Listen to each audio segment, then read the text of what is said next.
What's up, guys? Welcome back to the channel. Alright, so season 1 of Modern Warfare 3 is basically here.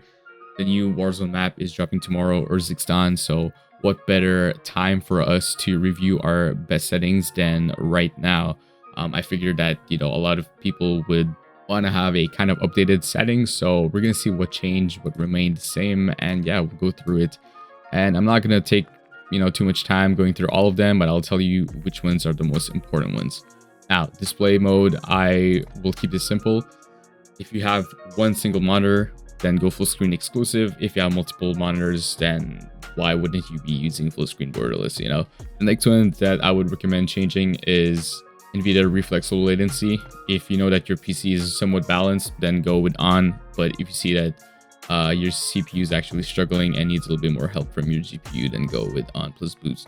VSync both off for gameplay and menus, and custom frame rate limit. Now this is a ongoing debate in the COD community. Personally, I'd say just try what works for you.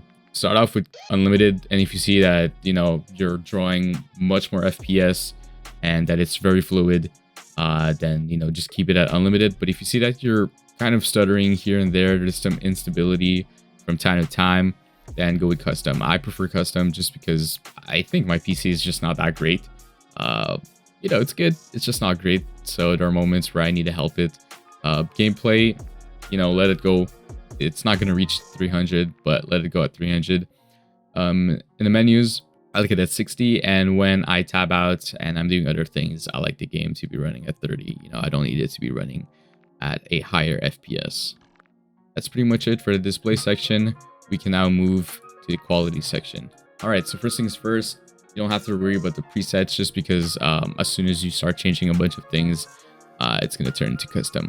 Render resolution 100, of course. Dynamic resolution, turn this off unless you're really struggling. Like, this is really for like the lowest of PCs. I would recommend tuning other settings before going to dynamic resolution.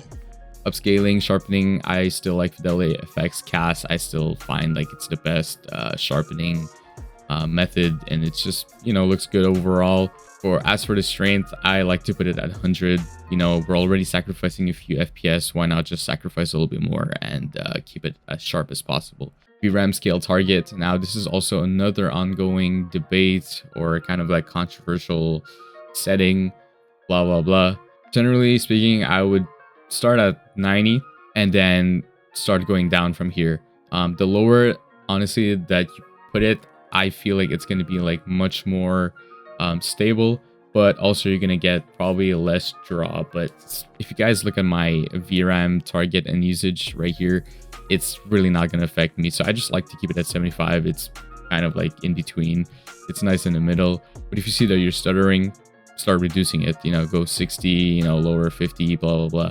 75 is good for me. But if you see that you can have a little bit more space and that you are not stuttering and you kind of like want to draw a little bit more RAM, if you see that like you're kind of like here, you want to draw a little bit more, then increase it. The next setting is probably like the most important one right here in the quality section.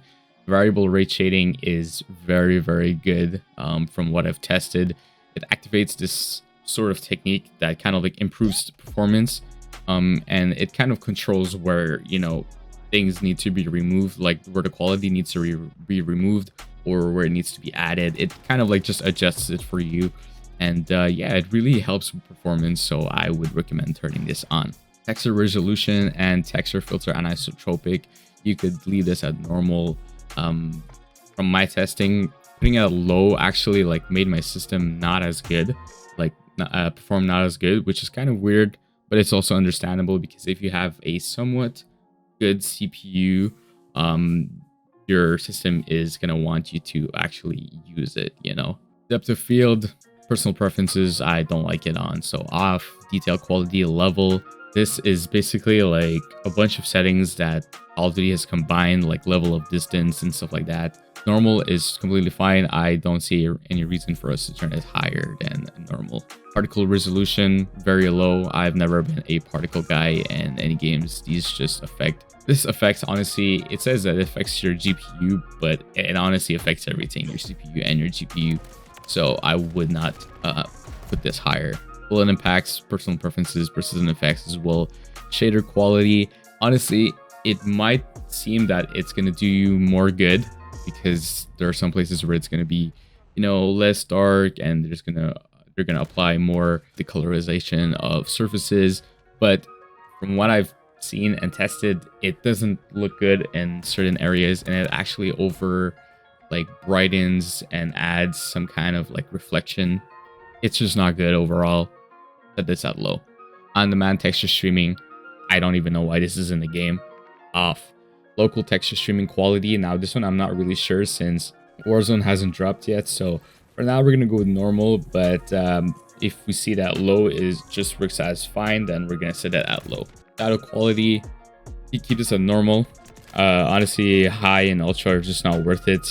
They affect your performance too much, and from what I've seen, very low to like normal are basically the same in terms of performance, but in terms of looks, normal is just obviously like the best that you can get. Everything else is gonna be off. Static reflection quality, I just personally like it. It bothers me sometimes when there are some things that are just kind of like low quality, like even though they're static. So this is really just up to you, but I think the low is also fine. Tessellation, terrain memory, volumetric quality, deferred physics quality, weather grid volumes, water quality, all of these environmental settings, turn them off or turn them at the lowest setting, minimum, off, whatever it is. And yeah, in the view section, this is all personal preferences. Field of view, I like it at max. As for my weapons, I like them at wide because I want my weapon to be smaller. I don't want it to be blocking my screen. Motion blur, turn these off. Film grain at 0. Movement at least. I don't even know why we don't have 0. And yeah, pretty much it.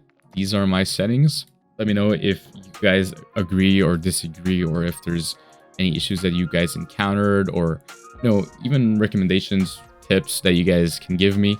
I'm still ever learning. I am not perfect. I don't have the perfect settings. I don't have the perfect testings, and we're always trying to make like the game a better experience, just because like this game is a mess sometimes.